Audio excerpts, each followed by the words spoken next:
Campbell thing about following your bliss. You got to figure out what your bliss is and how you want it to show up. And realize that this is just one step. And when you realize that, it becomes a process you can keep revising as you discover more. All right? So, the first exercise this morning is that I want you to, each of you, with two others, get together and test for this, because you're still learning to do it. See, we do this really easily in everyday life. You go to lunch, you go, yes, I want lunch. I'm ordering lunch, or I'm telling somebody what to order and they're bringing it back. I will know whether it's fresh or, what I wanted or not, and I'm going to eat it in this reality. There's these considerations. Ecology, you go, well, if I have a big mass of French fried potatoes, I might not be awake this afternoon for this really cool exercise. So, maybe I won't do that. When it's already in experience, people do this very easily, do it naturally. Where it gets screwy and why we can actually get away with teaching it is because when you step off of the everyday, when you start talking about things like success or career or rich, fulfilling relationships, those nominalizations begin to float. And people say, well, I really want a relationship, or I really want to make a difference. Well, how do you want to make a difference? I don't know. But they want to make a difference, and so the person's going around, am I making a difference? Am I making a difference?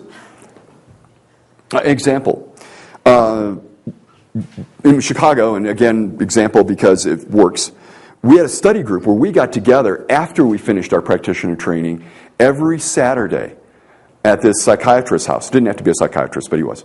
And we would practice different skills. Practitioner in the master track. And one of the people there, professor at a local university, and she was feeling very, very good about being a grandmother. This little daughter, her daughter was learning Spanish, her granddaughter was learning Spanish, English, and every time the little granddaughter learned a new word, she was thrilled. Sensory-based. On the other hand, she felt badly about how her NLP training had not turned into a book. She had this idea that she wanted to make a difference with the NLP, and the way to do that, she thought, was to write a book, but she was too busy with the family, too busy with the classes. If you know anything about universities, lots of meetings, and so she didn't feel any fulfillment there. Well, my colleague Klaus and I, we look at her and we go, how's that possible? We said, how many students do you teach in a term? It was hundreds. And how many of those students do you teach NLP to? It was a little under 100. So each quarter of the year, you have all these people whose lives you've touched, who are now thinking about their lives differently, are setting goals differently, are approaching relationships differently. How can you think you're not having an effect in the world? Well, at that point, she realized she did have an effect in the world. And I bring up that example because she had a goal, and she thought she was maintaining it herself, but she forgot to have it context-specific and sensory-based. And when she saw those examples, then she could feel, and does feel now, fulfilled about those very positive and very important efforts she makes every term with those students. So that's really what we're up to here. It's not that people don't have big goals, it's how to make sure they make their way into the world. That's why that's so important. And that's why the ecology is so important as well. So, into groups of 3, this is going to take maybe 15 minutes, not very long. What you're going to do is show and tell. You're going to show the person your picture, and you're going to describe your goal. What are you going to do in the group? The first thing you do is appreciate. So, if we had the good picture, I may borrow a picture. We go picture, and you look and you go, ooh. All right? And then the person tells you about it, and you go, ah. Yeah. With sincerity. Of course. All right. And then you're going to, with rapport, and we will be watching, you are going to ask the person, you're going to listen to the goal, listen, is it stated in the positive? You might ask them, so what can you do about achieving this goal? Again, voice tone counts. What can you do about achieving this goal? No. So what are you going to be doing to achieve this goal? And you're listening. Do they have stuff? And, you'll ask about, is it sensory-based? Or maybe you use real language and go, so what will you see, what will you hear, what you feel when you achieve this goal, or when you achieve this first step? And ask about, and where will you be, and who will be there? And help enrich their images, right? Because that's the other thing you're doing, submodalities. You're helping them to vivify that picture because that's going to make it more directional for them. And then you're going to do what? You're going to say, wow, that sounds wonderful. Are there any downsides? No downsides. Well, wait a minute here.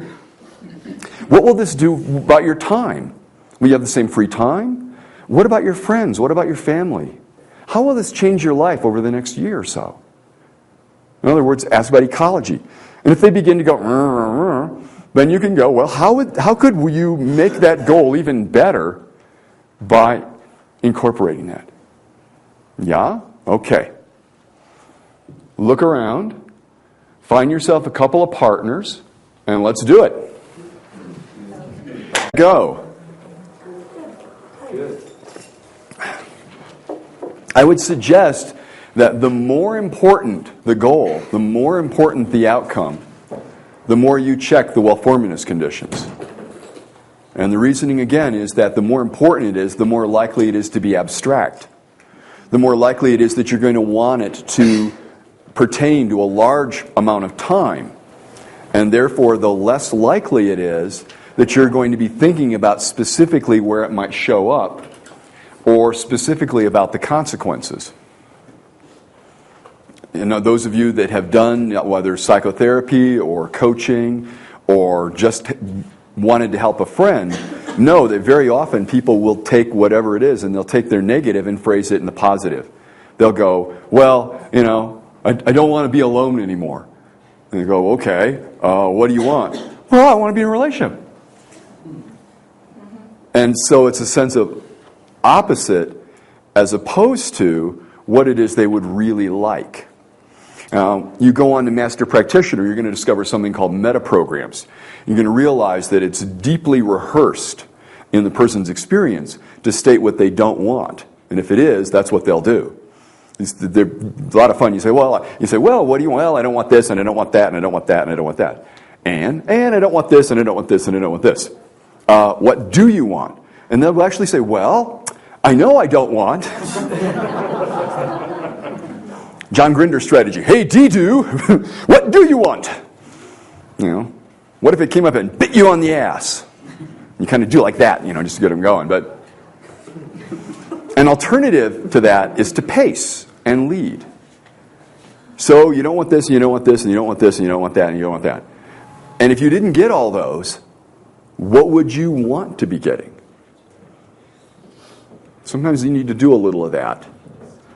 And again, people are going to go global.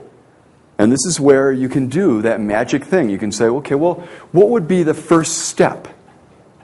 What would let you know you were on the path, that you were on your way? Because, of course, that's a feedback loop. You can get that to be sensory-based in terms of a well-formed outcome. Now, this also can be taught to have huge life-changing, society-changing goals. And still, what's going to show up in the world that's going to be steps on the way to that? Having done that, we have a very simple model in NLP, which is about that gap. The gap between where we are now and where we want to be.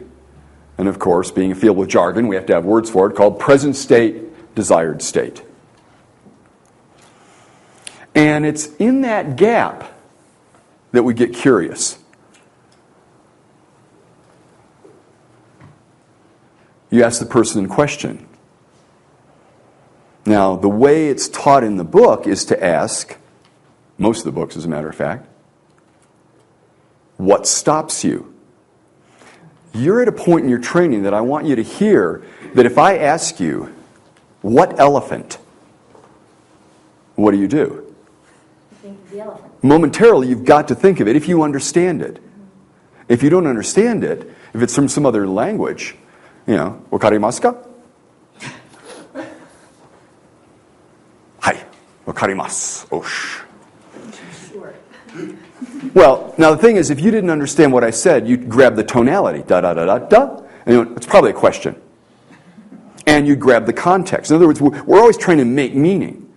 So if I ask you, so, you've got this goal, you're here, you've got this goal, what stops you? What are you going to momentarily imagine? What stops? Yeah, even if there's nothing stopping you, you can come up with something. Right. This could be called you're creating difficulties for the client. You don't need to. So I have a couple other proposals here because we're getting to the integration. One of those proposals goes to the idea, do you know how you got here? The answer is yes, by the way. Do you know how you got here specifically this morning?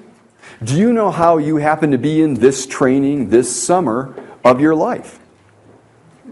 And you could describe, relative to the amount of time and detail requested, what that is.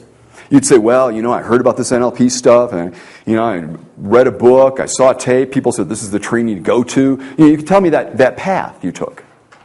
Right up to the present. And then it gets a little spotty for some people.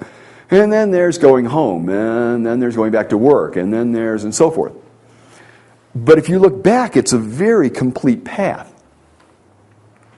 So one of the ways to fill in this gap is to go back out to that future.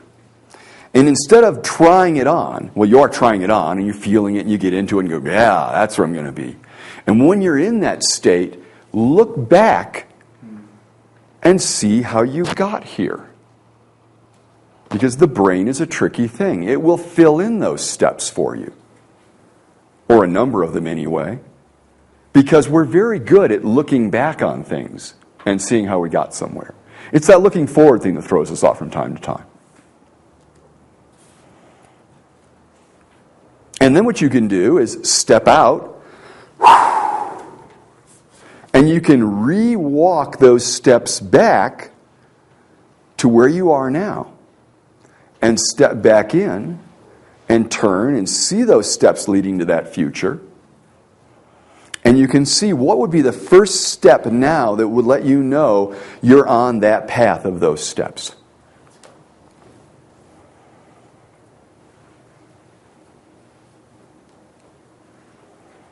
Now, for those of you interested in language patterns and so forth, there's a number of behavioral presuppositions here as well. By going out and looking back as if it's already happened, because you do the same thing, you look back on your past, it's happened, you're in a sense saying to your brain, it's happened. But then you come over here and go, it hasn't happened. Well, it's happened, but it hasn't happened. Yeah, like a lot of experience, right? Like a number of you are going to go to DIA, the airport, and you've been there before, and now you're going to go back. And even if last time was the first time, this time it's more familiar. So it's easier to navigate. Just like when you first were learning to drive a car, at least for most of you, it was complicated and other things to do. Now you get in a different vehicle and you go, oh yeah, that's familiar. So the idea is by doing this, you're making this future already familiar, which makes it easier to do. Yeah, how about that? So, can you guess what the next exercise is? Now, why are we chunking it this way? Because you want to make sure the outcome's well formed before you start laying these kind of tracks. If the person goes, what do you want to change? I want to change everything. And they go out there and I've changed everything. And they look back and they go, but I didn't. Whereas if you say, well, what I want to do is go in and really apply this anchoring stuff, because that I know if I do that, the other stuff will come. And so I've got this place in my future, and I'm utilizing the anchors, and people are responding, and I'm noticing the feedback, and you go out and you go, yeah, I'm doing that. How did I get there? Oh, yeah, I took that course, and and at the airport, actually, I saw this, I built rapport, and I matched their anchor, and other things begin to fill in. Oh, and I told people about it, and I showed them, and when I showed them things, whatever fills in for you. And there'll be some gaps, but now there's smaller gaps, all right? And you step out, and you go,